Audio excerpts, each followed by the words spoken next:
BNP চেয়ারপারসনের উপদেষ্টা হাবিবুর রহমান খালিদের বক্তব্যটা নিয়ে সবাই পাশে থাকবেন আজকের আলোচনা। শোনেন, মন দিয়ে শোনেন তিনি ঠিক কি বলেছেন। বাইরে কেউ দাঁড়িপাল্লাতে ভোট দেওয়ার কথা বলে সেখান থেকে সুস্থ হয়ে বাড়িতে ফিরে আসবেন বিএনপি নেতা কর্মীদের কাছ থেকে, আমার তো সেটা মনে হয় না।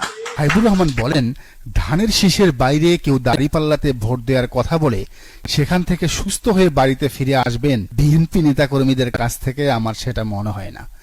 এই এক বাক্যে, একটা সিঙ্গেল বাক্যে আগামীর ইলেকশনে কি কি হবে না হবে তার সবকিছুর ইঙ্গিত দেয়া হয়েছে। কারণ হাবিবুর রহমান যেন কোনো মানুষ নন, যেন কোনো নেতা নন, একেবারে বেগম জিয়ার উপদেষ্টা, মানে তারেক রহমানের উপদেষ্টা তিনি। তো তিনি ঠিক কি কি উপদেশ দিবেন বা দিচ্ছেন তার একটা ধারণা কিন্তু স্পষ্ট। তিনি ইলেকশনে জেতার জন্য ভোট চুরি, ভোট ডাকাতি, রাতের ভোট, ব্যালট ছিনতাই, এমনকি শেখ হাসিনার মতো বিনা ভোটে ইলেকশনে জেতারও পরামর্শ দেবেন তারেক রহমানকে। আর সেই ভোটে জিতে ক্ষমতায় আসার পর যুবদলের নয়ন স্লোগান দিবেন, হাবিবুর রহমান জানেন নাকি রাতের ভোটের নায়ক আপনি? তারেক রহমান জানেন নাকি বিনা ভোটের নায়ক আপনি? এটাই হবে। রাজনীতি বিশ্লেষক জুবায়ের ফয়সালের বিশ্লেষণটা পড়েন। তিনি লিখেছেন, একটা ছোট্ট প্রেডিকশন করে রাখি, আপনারা পরে মিলায়ে নিয়েন। শেখ হাসিনা যে টানা 3টা ভোট ডাকাতি করছে সেইটা তো সবার সামনে আছে নাকি? একটা ছিল বিয়ের আগেই বাচ্চা মডেল, আরেকটা ছিল লাইলাতুল ভোট, আর শেষেরটা আমি তুমি এবং ডামি ভোট। এগুলো তো মনে আছে আপনাদের, রাইট?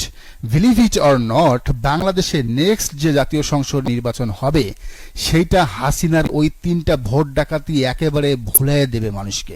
জি, আপনারা ওগুলো বেমালুম ভুলে যাবেন, মানে ডিটারজেন্ট পাউডার দিয়ে ধুয়ে ফেলার মতো আর। আচ্ছা, আর একটু খুলে বলি শোনেন। এই মুহূর্তে মাঠের যে বড় দল তারা যেটা করবে, অবাধে ভোট ডাকাতি করবে, কারচুপি, ব্যালট ছিনতাই, কেন্দ্র দখল করবে। সারা দেশের প্রায় 80% কেন্দ্রে সিলেক্টিভ ভোটারদেরকে ব্যাপক মারধর করবে, ক্ষেত্রবিশেষে শখানিক মেরেও ফেলবে।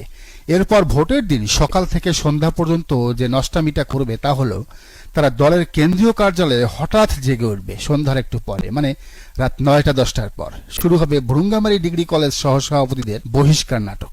একেবারে গণহারে বহিষ্কার করা হবে, ধরেন একদিনেই 5-6 হাজার। কিন্তু ওই যে সারাদিন এরা ডাকাতি করলো সারা দেশের ভোট কেন্দ্রে, সেই সব কেন্দ্র কিংবা আসনের ভোট বাতিল অথবা পুনরায় ভোট গ্রহণ কিংবা পুনর্গণনা কিন্তু চাইবে না বিরাট দল বিএনপি। খুব ইন্টারেস্টিং না ব্যাপারটা? এদিকে শারজিস আলম বেশ ভালো বলেছেন এই বিষয়ে। তিনি বলেন, জনাব তারেক রহমান একদিকে আমাদেরকে আশার বাণী শোনান, অপরদিকে তাদের নীতি নির্ধারকেরা এভাবে সাইকোপ্যাথের মতো হুমকি দেয়। আমরা কোনটাকে বিশ্বাস করব? নাকি ডুয়েল গেম খেলা হচ্ছে? মানে তারেক রহমান নিজে না খেলে অন্যদের দিয়ে খেলছেন না তো? কিন্তু ঘটনা যাই হোক, এখন ভোট হলে রেজাল্ট যে ওইটাই হবে তা নিয়ে কিন্তু কোনো সংশয় সন্দেহ নাই। মানে বিএনপি 300 আসনের মধ্যে 290টা আসন পাবে তার নিশ্চিত। কারণ ইলেকশন কমিশন তাদের পক্ষে, প্রশাসন তাদের পক্ষে, পুলিশ তাদের পক্ষে। তো এই পরিস্থিতিতে যদি ভোট হয় এবং বিএনপি একচ্ছত্র ক্ষমতা নিয়ে চেয়ারে বসে, তাইলে কি হবে তার একটা নমুনা দেখেন। খবরটা আজকেই ভাইরাল হয়েছে, একসাথে 2 খবর। সিলেটের সেই সাদা পাথর আর নাই, ফাঁকা, পুরাই ফাঁকা। কয়েক হাজার কোটি টাকার পাথর বিএনপির লোকেরা লুট করেছে একেবারে প্রকাশ্য দিবলকে। প্রশাসন টু শব্দটাও করে নাই। পরিবেশ উপদেষ্টা রেজওয়ান হাসান হতাশ। তো যে বিএনপি ভোটের আগেই পাথর সুদ্ধা খাওয়া শুরু করছে, তারা এই দেশটারে কেমনে গিলে খাবে কল্পনা করতে পারেন? আর আপনি যে বাধা দিবেন সেই সুযোগ কি আছে? বাধা দিলে এই পাথর দিয়া তারা আপনার মাথা থেতলে দিবে। মিটফোর্ডে দেখছেন না? কিন্তু জেনে শুনেই কি তবে রাক্ষসের হাতে প্রিয় মাতৃভূমিকে তুলে দিবেন, যাতে তারা সহজে সবকিছু গিলে খেতে পারে? সবাই সেটা করলেও, এমনকি ইউনূস এনসিপি মিলে সামান্য কয়টা আসনের লোভে বিএনপির সাথে সমঝোতা করলেও জামাত শিবির মানবে না। জামাত অলরেডি বলে দিছে, প্রধান উপদেষ্টা সবার সাথে কথা না বলে ইলেকশনের ডেট দেওয়ার কাজটা ঠিক করেন নাই।